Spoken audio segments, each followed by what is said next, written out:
बोली कि आज करवा चौथ का व्रत है, चांद उगने पर ही खाऊंगी। तब भाइयों ने सोचा कि चांद उगने तक बहन की भूखी रहेगी, तो एक भाई ने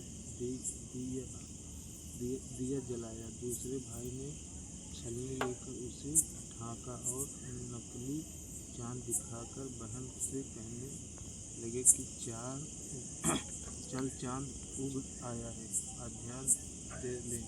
बहन अपने भाइयों से कहने लगी कि चलो आज्ञा दे, तो भाइयों बोली तुम्हारा चांद उग होगा, हमारा चांद तो रात को उगेगा। बहन ने जब अकेले ही आज्ञा दे दिया और खाने लगी, तो पहले ही गिलास में बाल आ गया, दूसरे गिलास में कंकड़ आया और तीसरे गिलास मुंह की ओर किया तो उसकी ससुराल से संदेश आया कि उसका पति बहुत बीमार है, जल्दी भेजो। माँ ने जब लड़की को विदा किया तो कहा कि रास्ते में जो भी मिले उसके पांव लगना, और जो कोई सुहाग का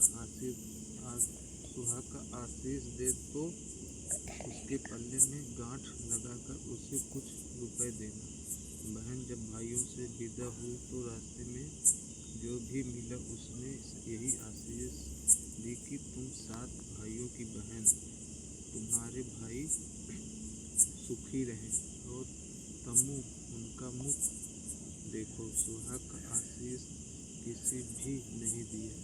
जब वह ससुराल पहुंची तो दरवाजे पर उसकी छोटी ननद खड़ी थी।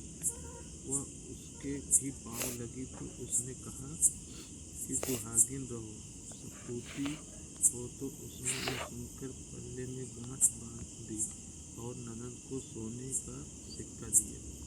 तब भीतर गई तो सास ने कहा कि पति धरती पर पड़ा है, तो वह उसके पास जाकर उसकी सेवा करने के लिए बैठ गई।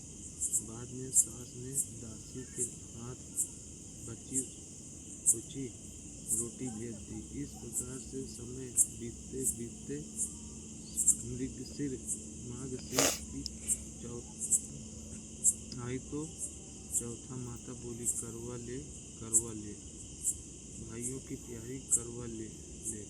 लेकिन जब उसे चौथा माता नहीं दिखलाई थी तो वह बोली माता आपने मुझे उजाड़ा तो आप भी मेरा उद्धार करोगे, आपको मेरा सुहाग देना पड़ेगा। तब उस चौथा माता ने बताया कि पोष की चौथा आएगी, वह मेरे से बड़ी है, उसे ही सब कहना, वही तुम्हारा सुहाग वापस देगी। पोष की चौथा आकर चली गई, माघ की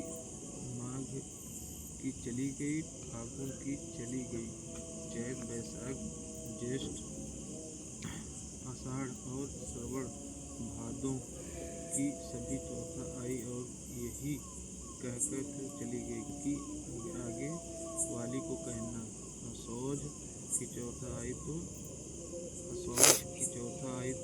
उसने बताया कि तुम पर कार्तिक की चौथा नाराज है, उसी ने तुम्हारा सुहाग लिया है, वही वापस कर सकती है, वही आएगी तो पाँव पकड़कर विनती करना।